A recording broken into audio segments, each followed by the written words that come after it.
Consistency is key to the growth and development of sports in Nigeria, and one individual that have shown that level of consistency is a woman of many parts, Aisha Zainab Saleh. Today we celebrate the 10th edition of the annual Aisha Zainab Saleh International Women's Karate Open, and today we are looking at the finale in Lagos.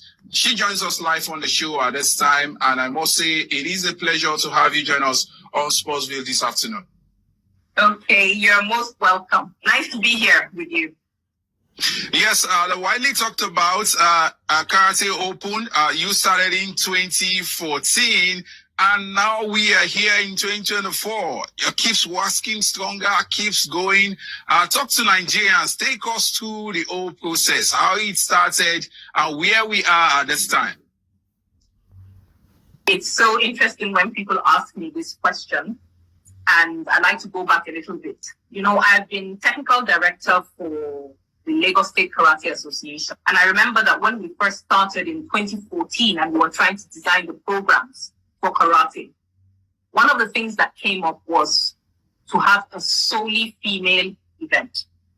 So I said to myself, you know what, this is something that I want to do because I want to try as much as possible to uplift women for various reasons. You know, I believe karate is a mode of self-defense, and I really do believe that everybody, especially women, should have the knowledge to be able to protect themselves when they find themselves in uncompromising situations. You know, the society today is it's not a good one. You find that there's a lot of issues of domestic violence and rape. So this, apart from wanting to uplift the technical abilities of our athletes, I also looked at this aspect of it, trying to ensure that women can actually practice the sport. And I decided to do this through competition. So the idea came up in 2014, and that is when we started in 2014. So this event started 2014 and has been going on, well, I'll say 11 years, but because of COVID in 2020, we could not host the event. So this ideally should have been the 11th edition, but like I said, because of COVID, it's the 10th edition. So in terms of the journey so far is that we've gained momentum over the years. It started off as a discussion, a dream, and then, of course, a reality. I mean, we started off with how many athletes today. We see the registration going all the way to 250 athletes registering for this event.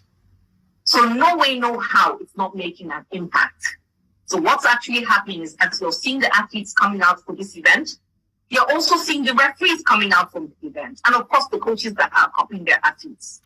So the more you have every single aspect of karate, when I'm talking about karate, I'm talking about the athletes, I'm talking about the coaches, I'm talking about the referees.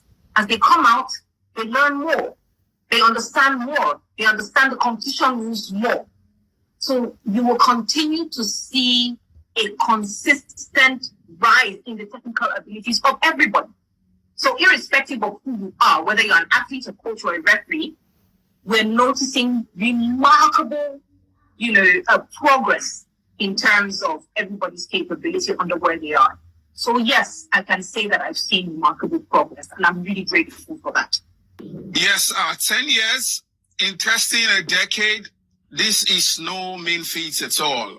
But some persons would also like to put it this way.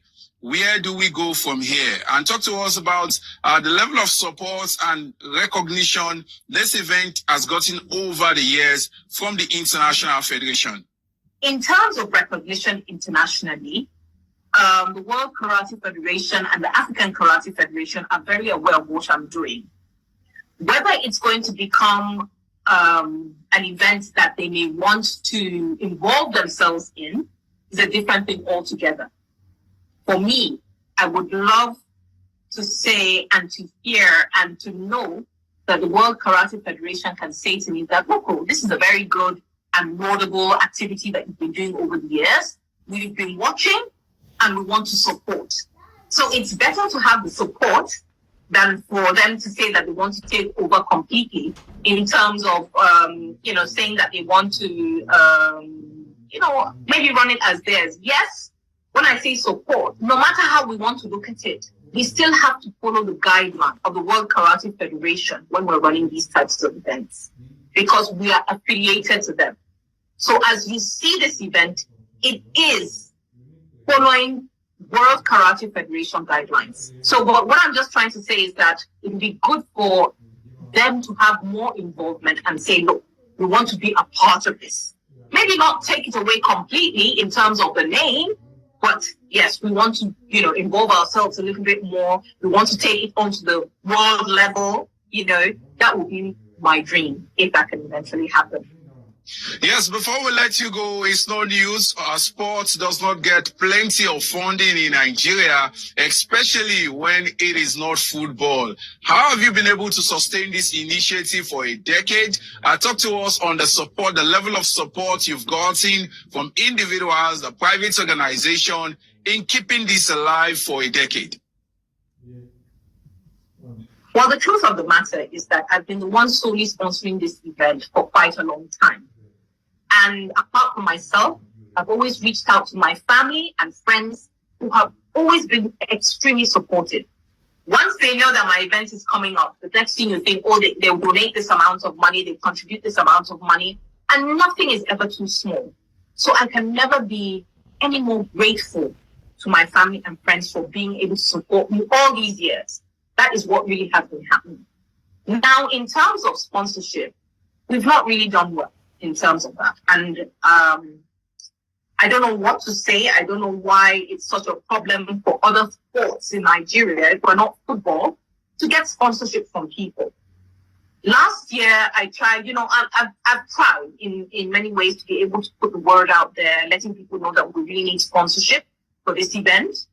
Last year, I got a sponsor, a financial institution called BFD, and I was really happy they were able to donate towards the trophies, the medals for the event last year.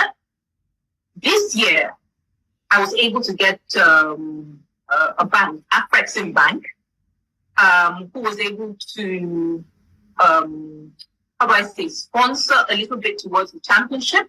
But the main goal of their sponsorship was to be able to take or to be able to sponsor 2 female athletes to the World Championship, which I'm just coming back from. Now, in terms of when I was, writing to them to let them know, I mentioned that my dream would be to take 2 athletes for the World Championship, for them to experience what the World Championship was. And they were able to grant that request. But you know what? Their visas did not come out. So this is another issue that we have. I cannot say what the modalities were or what the issues were. The federation tried as much as possible to see how they could get the visas to come out, but it didn't come out. So what I'm just trying to say to you is that they honored my request and wanted to give the opportunity for me to be able to take 2 athletes out of the country. I would love to do more. And I've mentioned, I want to so sponsorship is not forthcoming, and we need that. It's a laudable event. It is something that is going to the grassroots. So if you look at it, we're getting people from the grassroots to come up, and we're building quite a lot of them. Yes, we say all the best to you and the rest of your team, Mama Karate, as you are fondly called, Aisha Zainab Saleh. We hope that you will continue, keep the level of consistency, and we would continue to give our support, especially all of us from the Sportsville family. All the best. Thank you so much for taking your time out to interview me today. And I just pray that more people will come out, more people will come and watch, so they actually can understand what this is.